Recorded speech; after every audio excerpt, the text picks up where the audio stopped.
जय श्री राधे कृष्ण। आप सभी का आपके अपने YouTube चैनल व्रत त्योहार कहानियां में आपका बहुत बहुत स्वागत है। एकादशी का व्रत कब धारण किया जाएगा, व्रत का पारण कब और किस चीज से किया जाएगा, तो जानेंगे व्रत के शुभ मुहूर्त, पारण समय के बारे में, व्रत महत्व नियमों के बारे में। आषाढ़ मास कृष्ण पक्ष की एकादशी को इसे योगिनी एकादशी के नाम से जाना जाता है। यह व्रत जो कि सभी प्रकार के पापों को नष्ट करने वाली है। इस व्रत को धारण करने से 88,000 ब्राह्मणों को भोजन कराने के समान पुण्य फलों की प्राप्ति होती है। इस दिन भगवान विष्णु, भगवान श्री कृष्ण के चतुर्भुज स्वरूप का पूजन किया जाता है। इस व्रत को धारण करने वाले के ऋषि श्राप, देवी आपदा आदि जैसे आपराधिक कष्ट नष्ट हो जाते हैं तथा रोगों से मुक्ति मिलती है, स्वास्थ्य लाभ की प्राप्ति होती है, रूपवान होने का आशीर्वाद प्राप्त होता है तथा अंत समय में भगवान विष्णु के धाम की प्राप्ति होती है। आप सभी भक्तों को आषाढ़ मास योगिनी एकादशी व्रत की ढेर सारी शुभकामनाएं। आप सभी के जीवन में लक्ष्मी नारायण की कृपा से आप सभी को सभी प्रकार के सुख और समृद्धि की प्राप्ति हो। लक्ष्मी नारायण आप सभी के इच्छाओं को पूर्ण करें। प्रत्येक माह के कृष्ण पक्ष और शुक्ल पक्ष की एकादशी तिथि के दिन एकादशी का व्रत धारण किया जाता है। इस एकादशी या 11 व्रत के नाम से जाना जाता है। एकादशी का व्रत भगवान विष्णु को, भगवान श्री कृष्ण को, जो कि अति प्रिय होता है, यह सभी प्रकार के पापों को नष्ट करने वाली है। और जब व्यक्ति के पापों का नाश होता है तभी उनके पुण्य उदित हो पाते हैं। उसके बाद ही सांसारिक सुखों की प्राप्ति हो पाती है। आषाढ़ मास कृष्ण पक्षी की एकादशी तिथि का प्रारंभ समय जो कि 1 जुलाई 2024 दिन सोमवार सुबह 10:28 और एकादशी तिथि की समाप्ति जो कि 2 जुलाई 2024 दिन मंगलवार सुबह 8:44 पे एकादशी तिथि की समाप्ति है।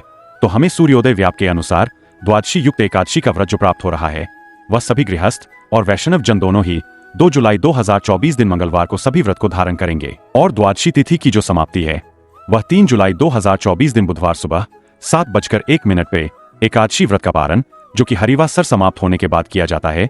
हरिवासर का समय द्वादशी तिथि का पहला चौथाई हिस्सा हरिवासर का होता है। इसे छोड़ करके व्रत का पारण करना चाहिए। तो सभी भक्तजन व्रत का पारण जो कि 3 जुलाई 2024 दिन बुधवार को व्रत का पारण करेंगे। पारण का समय सुबह 5:28 से सुबह 7:01 तक व्रत का पारण किया जाएगा। योगिनी एकादशी व्रत का पारण जो कि यवचरणन पारम यानी कि जौ के चूर्ण से इस व्रत का पारण किया जाएगा। यह संभव न हो पाए तो आप जल, तुलसी, दल या फल से व्रत का पारण करें।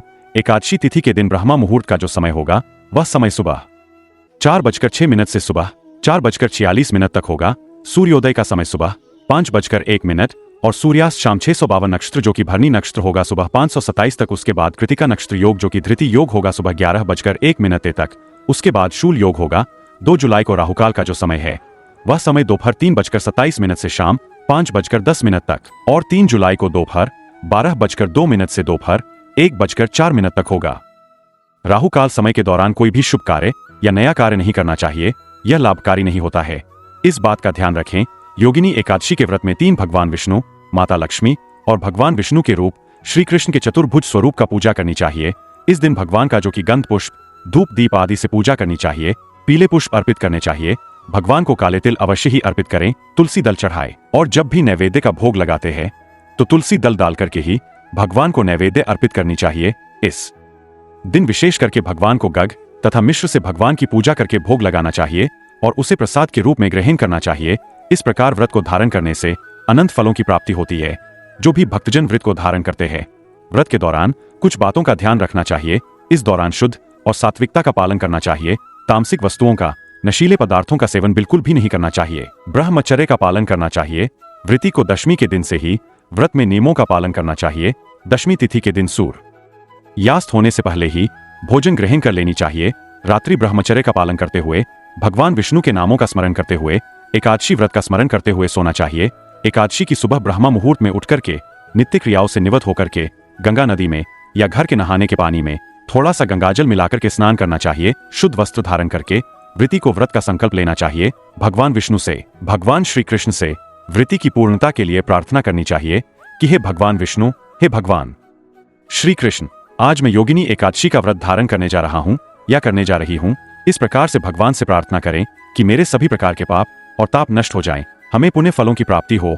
आपके मन में जो भी इच्छा हो, जो भी कामना हो, वह भगवान विष्णु से कहे। और एकादशी तिथि के दिन जो कि दिन रात्रि उपवास रहते हुए व्रत को धारण करें। जो उपवास नहीं रह पाते हैं या जिनका स्वास्थ्य सही ना हो तो आप एक समय फलाहार ग्रहण करके व्रत को धारण करें। भगवान का सुबह और शाम के वक्त पूरे विधि विधान के साथ पूजन करें, कथा श्रवण करें, भगवान की आरती करें। इस दौरान पुरुष उक्त या विष्णु सहस्त्र नाम आदि का पाठ या श्रवण करें, विष्णु चालीसा आदि का पाठ या श्रवण करें, ओम नमो भगवते वासुदेवाय या श्री कृष्ण गोविंद हरे मुरारी आदि नाम मंत्रों का जप करें और पूर्ण अपना मन भगवान विष्णु के चरणों में लगाए। इससे भगवान विष्णु अपने भक्तों पर अति प्रसन्न होते हैं।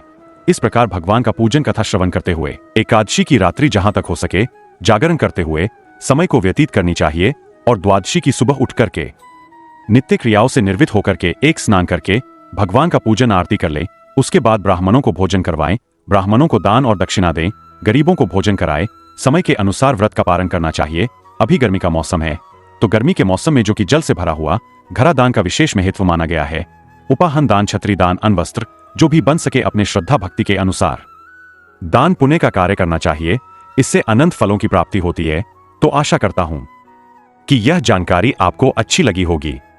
ऐसे ही ज्ञानवर्धक जानकारियां प्राप्त करते रहने के लिए, प्रत्यय पूजा के बारे में जानने के लिए, कथा को सुनने के लिए चैनल पे अगर आप पहली बार आए हैं तो चैनल को लाल बटन दबा करके सब्सक्राइब करें।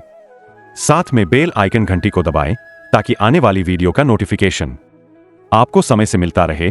वीडियो को लाइक करें, शेयर करें। सुखी रहे और स्वस्थ रहे। जय श्री राधे कृष्ण।